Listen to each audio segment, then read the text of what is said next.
Hi everyone, I'm doctor Naresh Mamni, general chest fish and well hospital, Suryapet. ఈరోజు మనం complete ఫుడ్గా తీసుకునే egg అంటే గుడ్డు మరియు సాల్మోనెల్లోసిస్ అనే ఇన్ఫెక్షన్కి సంబంధం ఏంటిదని తెలుసుకుందాము. సో మనం ఎగ్ని కంప్లీట్ ఫుడ్ లాగా తీసుకుంటాం, ఎందుకంటే దీనికి మన బాడీకి కావాల్సిన లీనియన్ ప్రోటీన్ అనేది ఎక్కువగా ఉండడం, అలాగే కార్బోహైడ్రేట్స్, అలాగే క్యాలరీస్ తక్కువగా ఉండడం, అలాగే మన బాడీకి కావాల్సిన ఎసెన్షియల్ ఫ్యాటీ యాసిడ్స్ కానీ లేదా ఎసెన్షియల్ ఏమైనా యాసిడ్స్ అంటే కోలిన్ లాంటివి ఎక్కువగా ఉండడం, అలాగే విటమిన్ B2 అలాగే విటమిన్ D అనేవి ఎక్కువ ఉండడం వల్ల మనం దీన్ని కంప్లీట్ ఫుడ్ లాగా రోజుకి ఒకటి కానీ రెండు కానీ తీసుకోమని ప్రతి డాక్టర్ చెప్తుంటాడు. సో ఇది మంచి ఆహారం అయినా కూడా ఒక్కోసారి ఇది సాల్మోనెల్లా అనే బ్యాక్టీరియాతో ఇన్ఫెక్ట్ అయినప్పుడు అది మనము తీసుకున్నప్పుడు ఫుడ్ పాయిజన్ అయ్యే ఛాన్సెస్ ఉంటుంది. సో ఈ సాల్మోనెల్లా అనేది మన ఇంటెస్ట్లో నార్మల్గా ఉన్నప్పటికీ ఇమ్యూనిటీ తక్కువ ఉన్నప్పుడు దానివల్ల ఇన్ఫెక్షన్ వచ్చే ఛాన్సెస్ ఉంటుంది. సో ఈ సాల్మోనెల్లా ఫుడ్ పాయిజన్లో మనకు కనిపించే లక్షణాలు ఏంటి అంటే వాంతులు అవ్వడం, విరేచనాలు రావడం, అలాగే ఫీవర్ రావడం, సో అలాగనే బ్లడ్ స్టూల్స్ అంటే విరేచనాల్లో ఒక్కోసారి బ్లడ్ రావడం, సో ఇలాంటి లక్షణాలు మనకి ఈ సాల్మోనెల్లా ఫుడ్ పాయిజన్లో జరుగుతుంటాయి.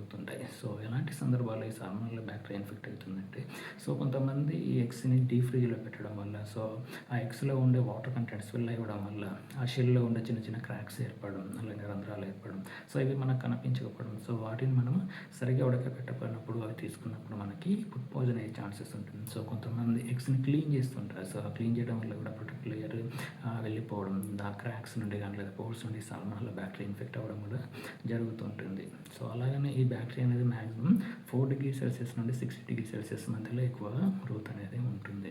సో అలాగనే మనకి కొంతమంది పౌల్ట్రీ ఫార్మ్ నుండి కానీ లేదా షాప్స్ నుండి కానీ ఇలాంటి క్రాక్స్ ఉన్నా లేదా ఇన్ఫెక్ట్ అయిన ఎగ్స్ని తీసుకురావడం, అది సరిగా ఉడకబెట్టకపోవడం వల్ల లేదంటే సరిగా మనం ప్రిజర్వ్ చేయకపోవడం, సో అవి మనం తీసుకోవడం వల్ల ఫుడ్ పాయిజన్ అయ్యే ఛాన్సెస్ ఎక్కువ ఉంటుంది. సో చిన్నపిల్లలు కూడా ఇవి ఇంకా ఎక్కువ అయ్యే ఛాన్సెస్ ఉంటుంది, ఎందుకంటే వాళ్ళు ఇమ్యూనిటీ తక్కువగా ఉంటుంది కాబట్టి ఈ సాల్మోనెల్లా వల్ల ఎక్కువ ఇన్ఫెక్ట్ అంటే ఎక్కువ ప్రభావం చూపే ఛాన్సెస్ ఉంటుంది.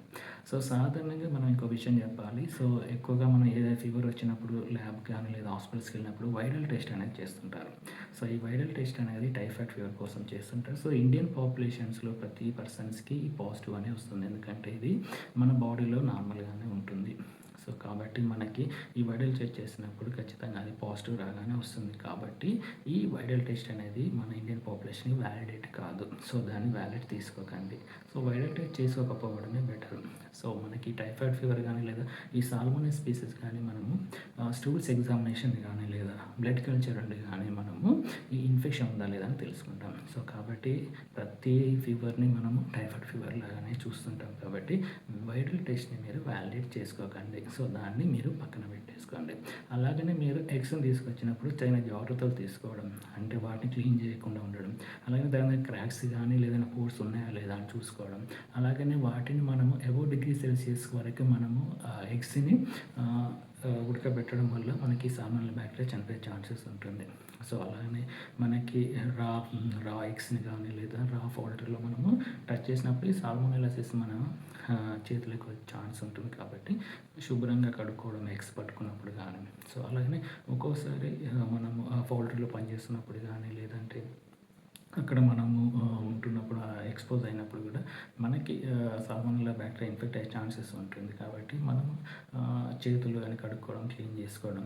సో అలాగే మనకి సాల్మోనెల్లా పాజిటివ్ వచ్చినప్పుడు చాలా జాగ్రత్తలు తీసుకుంటూ, అలాగనే మన ఎగ్స్ తీసుకున్నప్పుడు కానీ లేదా ఎగ్స్ని ప్రిజర్వ్ చేసేటప్పుడు కానీ తగిన జాగ్రత్తలు తీసుకుంటే మనకి ఈ సాల్మోనెల్లా ఫుడ్ పాయిజన్ నుండి మనం రక్షించుకోవచ్చు.